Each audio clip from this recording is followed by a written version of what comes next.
All right, Ryan Lindsay is with us. We're talking Riverside golf.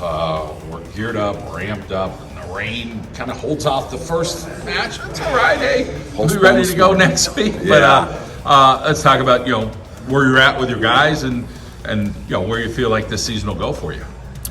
I'm actually very excited about this season. Obviously, we lost two starters from last year, one of which was Michael Maslanka, which is obviously a crazy void to fill, almost irreplaceable. Another one was Robbie Castaldi as well. So, they obviously provided leadership throughout the years that they've been there. Great team players, great leaders for the boys.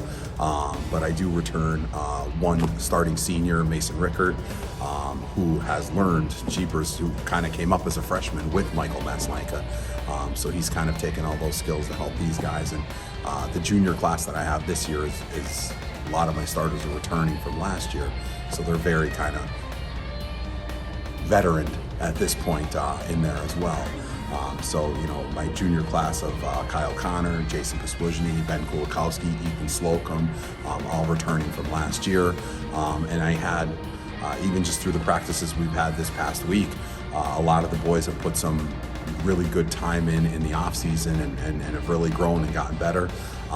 Even my other underclassmen, my sophomore, we have Alex Kimball, who's kind of really come along.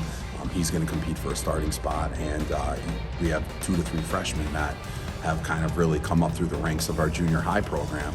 Jake O'Brien and Billy Shea would be 2 of them that are probably also going to compete for a starting spot, if not one of the alternate spots. So it's kind of an exciting season, especially with the change from match play, out of match play to stroke play, which I kind of as well sat on that panel with Scotty McElarney and a bunch of the other coaches and kind of redrafted up the bylaws for the changes. So we kind of all spearheaded that. We kind of had great meetings and conversations and kind of really agreed to do this for the benefit of the golf and obviously to obviously coincide with the rest of how Pennsylvania runs their high school golf.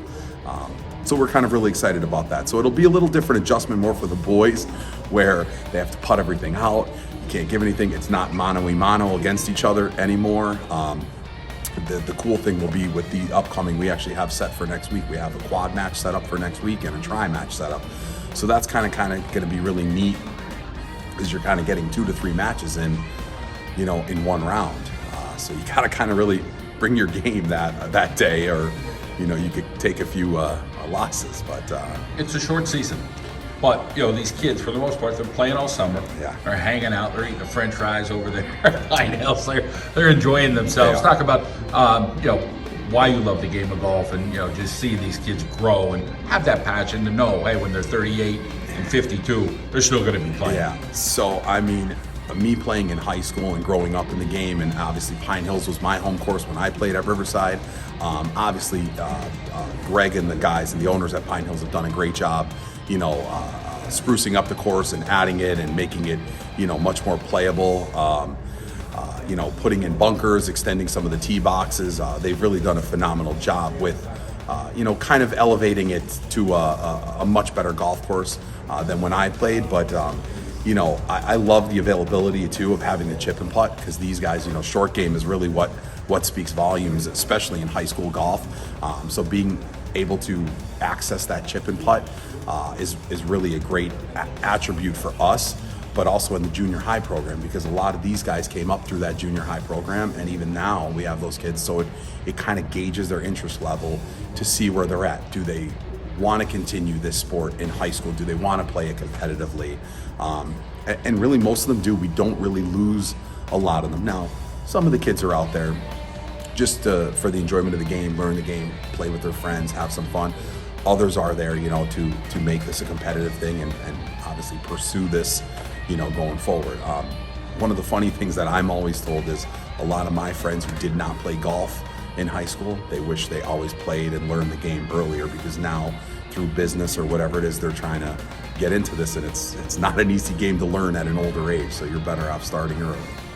You're more of a psychologist with limit the blow-ups. One of them was talking, hey man, I was blowing up, my grandpa kind of settled me down.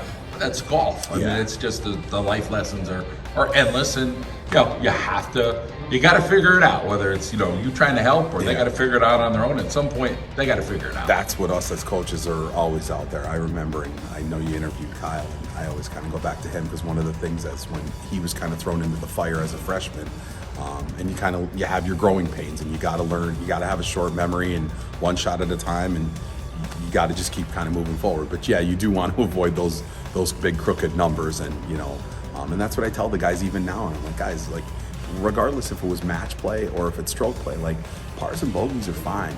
You might get the occasional double, but just rebound from it. Or everybody's gonna hit bad shots. It's all about how you respond after you hit that bad shot. Don't compound the error. Try to think your way through the course. But one of the hardest things I've always told these guys, and I did the same thing. I was always a guy that wanted to hit the ball as far as you can back in high school. Golf course management is so tough to teach. 15, 16, 17-year-old kids, where to hit it, where to miss, where's the good spot. But, we have a great group of kids. We've had a great group of kids at Riverside since I've taken over. And, I've truly enjoyed it. So truthfully, that's kind of why we do it. We love the game, and we're kind of pushing it off to them. So that's kind of the nice enjoyment part of it. Good to pick your brain once again for the 2024 season here for the Vikings. Always a pleasure, right? Thank you. Thanks for having me.